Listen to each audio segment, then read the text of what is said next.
ಯಾವತ್ತೂ ಹೋಲಿಕೆ ಒಳ್ಳೆಯದಲ್ಲ, ಸರಿನೂ ಅಲ್ಲ. ಈ ಕಂಪ್ಯಾರಿಸನ್ ಅನ್ನೋ ಬುದ್ಧಿ ಒಬ್ಬ ಕಳ್ಳ ನಮ್ಮ ಸಂತೋಷನ ಎದುರಿಸ್ಕೊಂಡು ಹೋಗೋ ಕಳ್ಳ. ಇದನ್ನ ಜ್ಞಾಪಕ ಇಟ್ಕೊಳ್ಳಿ. ದಿನ ಬೆಳಗ್ಗೆ ಎದ್ದಾಗ ಆವಾಗ ನೀವು ನಾಳೆ ಅನ್ನಲ್ಲ, ಇವತ್ತು ಕೆಲಸ ಮಾಡ್ತೀರಾ.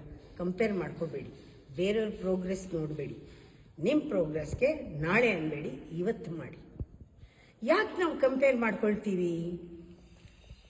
ನಮಗೆ ಕನ್ನಡಿದಲ್ಲಿ ನೋಡ್ಕೊಳ್ಳೋದು ಸುಲಭ, ನಮ್ಮನ್ನು ನಾವು ನೋಡ್ಕೊಳ್ಳೋ ಇಂಟ್ರಾಸ್ಪೆಕ್ಷನ್ ಕಷ್ಟ ಅಲ್ವಾ? ನಾವೇನು ಅಂತ ಬೇರೆಯವ್ರನ್ನ ನೋಡ್ತೀವಿ. ಅವ್ರು ಹಂಗಿದಾರಲ್ಲ, ನಾನು ಹಂಗಾಗಬೇಕು ಅಂತ.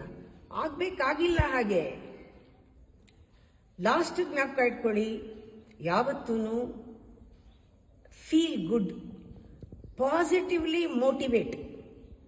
ಒಳಗಡೆಯಿಂದ ನೀವೇ ನಿಮಗೆ ಮೋಟಿವೇಟ್ ಮಾಡ್ಕೊಳ್ಳಿ. ಯಾಕೆ ಮಾಡ್ಕೋಬೇಕು? ಅವ್ರು ಯಾರೋ ಮುಂದಕ್ಕೆ ಹೊಟ್ಟೋಗಿದ್ದಾರೆ ಅಂತಲ್ಲ, ಟು ಕೀಪ್ ಗೋಯಿಂಗ್.